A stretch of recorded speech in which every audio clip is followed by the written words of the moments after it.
Hi friends, അന്ന് വന്ന GST ബില്ലിൽ നിന്ന് വന്ന ഗിഫ്റ്റ് അൺബോക്സ് ചെയ്യാണ്. വനശ്രീയുടെ ഇഞ്ചയാണ് ആദ്യമായി അൺബോക്സ് ചെയ്യുന്നത്.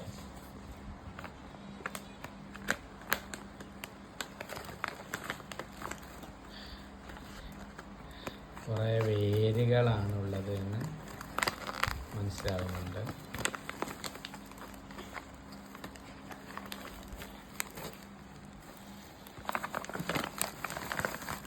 അതെ, കുറേ ചകിരിത്തുറുമ്പ് പോലെയുള്ള കുറേ വേരുകളാണ് ഇഞ്ച. എന്ന് പറഞ്ഞാൽ അതൊരു വനത്തിൽപ്പെട്ട ഒരു പ്ലാന്റ് തന്നെയാണ്. ആ പ്ലാന്റിൻ്റെ വേരല്ല, അതിൻ്റെ മരച്ചില്ലകൾ ചതച്ചിട്ടാണ്. ഒരുപാട് ഉത്തമ ഗുണങ്ങളുണ്ട്. നമ്മളിത് യൂട്യൂബിലൂടെയും അതുപോലെ ഗൂഗിളിലൂടെയൊക്കെ സെർച്ച് ചെയ്തപ്പോൾ ഇതിൻ്റെ ഈ ചതച്ച ഈ വേര് അല്ലെങ്കിൽ ഈ ചതച്ച അതിൻ്റെ ഈ മരത്തിൻ്റെ ഈ ഒരു കാണ്ട ഇതുകൊണ്ട് നമ്മൾ മേലെ ഉരച്ച് കുളിക്കുകയാണെങ്കിൽ വിയർപ്പ് ഉണ്ടാവില്ല. അതുപോലെ പേൻ്റെ ശല്യം ഉണ്ടാവില്ല. അതുപോലെ ശരീരത്തിലുണ്ടാകുന്ന ചുണങ്ങ് അങ്ങനെയുള്ള കാര്യങ്ങളൊക്കെ പെട്ടെന്ന് പോകുമെന്ന് നമുക്ക് കാണാൻ കഴിഞ്ഞിട്ടുണ്ട്. അതുകൊണ്ട് ഇന്ന് മുതൽ ഇഞ്ച യൂസ് ചെയ്യാൻ തീരുമാനിച്ചിരിക്കുന്നു.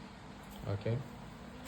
പിന്നെ ഒരുപാട് ആളുകൾ നമ്മളോട് ചോദിച്ചു എങ്ങനെയാണ് ഈ ഗിഫ്റ്റ് കിട്ടുക എന്ന്. നമുക്ക് കിട്ടുന്ന ബില്ലുകൾ എല്ലാം GST ലക്കി ബിൽ എന്ന് പറയുന്ന ഒരു ആപ്ലിക്കേഷൻ ഉണ്ട്. ആ ആപ്ലിക്കേഷൻ നമ്മൾ ജസ്റ്റ് ഇൻസ്റ്റാൾ ചെയ്യുക, അതിൽ രജിസ്റ്റർ ചെയ്യുക. എന്നിട്ട് നമ്മൾക്ക് കിട്ടുന്ന എല്ലാ ബില്ലുകളും മിനിമം 200 രൂപയ്ക്ക് മുകളിലുള്ള എല്ലാ ബില്ലുകളും അതിൽ അപ്ലോഡ് ചെയ്ത് കഴിഞ്ഞാൽ അവർ ഓരോ ദിവസവും ലക്കി ഡ്രോ നടത്തും. അതിൽ തിരഞ്ഞെടുക്കപ്പെടുകയാണെങ്കിൽ നമുക്ക് ഈ ഗിഫ്റ്റ് കിട്ടുന്നതാണ്. അങ്ങനെ ആ ഗിഫ്റ്റ് കിട്ടിയ ആളുകളിൽ നിന്ന് അവരൊരു തിരഞ്ഞെടുപ്പ് കൂടി നടത്തും. അത് ക്രിസ്മസ് അതുപോലെ വിഷു അങ്ങനെയൊക്കെയുള്ള ആഘോഷവേളകളിലാണ്. അവർക്ക് അതിൽ നിന്ന് നറുക്കെടുപ്പിട്ട് കഴിഞ്ഞാൽ ബമ്പർ പ്രൈസായിട്ട് 25 ലക്ഷം രൂപ വരെ കിട്ടുന്നതാണ്. അപ്പോൾ വീഡിയോ വൈൻഡപ്പ് ചെയ്യുന്നു. എല്ലാവർക്കും താങ്ക് യു. Bye bye.